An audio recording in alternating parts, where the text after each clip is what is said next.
আমি তো হুজুরদের দোষ পরে দিচ্ছি। আমরা যারা মুসলমান আছি, আমাদের মুসলমানিত্ব কতটুকু? একটা গরু জবাই করে খাইতে পারেন না, কিসের মুসলমান? কথা বললে তো এখন আমার দিকে তেড়ে আসবেন। বিয়ে করতে বসেন, হুজুরের লাগে বসে থাকেন কেন? আপনার মুখের বাক শক্তি নাই? হ্যাঁ, আপনি যে বললেন যে আল্লাহ বিনিময় নিতে নিষেধ করেছেন মানুষ, আমি তো হুজুরদের দোষ পরে দেন। এই যে হাজার হাজার লক্ষ লক্ষ গরু জবাই হচ্ছে, বিসমিল্লাহ আল্লাহু আকবার বললে এটা জায়েজ হয়ে গেছে। আল্লাহর নাম নিয়ে শেষ। জায়েজ হবে না কোনটা? আল্লাহ ব্যতীত অন্যের নাম, দেব দেবীর নামে যেগুলো উৎসর্গ করা হবে ওগুলা।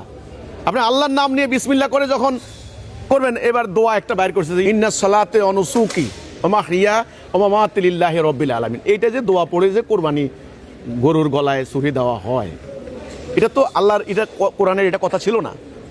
এটা এমনিতেই মোমেনদের জন্য একটা অঙ্গীকার যে আমার সমস্ত কিছু আল্লাহর জন্য, দুনিয়াবি কোনো স্বার্থের জন্য না। তা আপনি যে বললেন যে হুজুররা বিনিময় নেয়, কোরবানি করেও টাকা নেয় চামড়া, ভাই দোষ আমাদের সাধারণ মানুষের।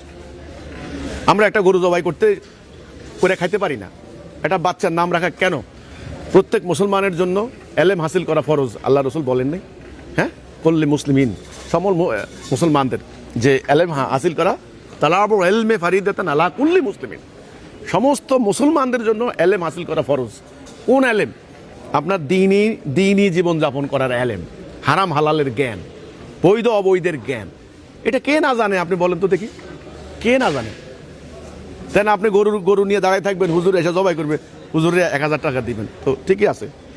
দোষ তো আমি হুজুরে দিচ্ছি না, দোষ আমাদের।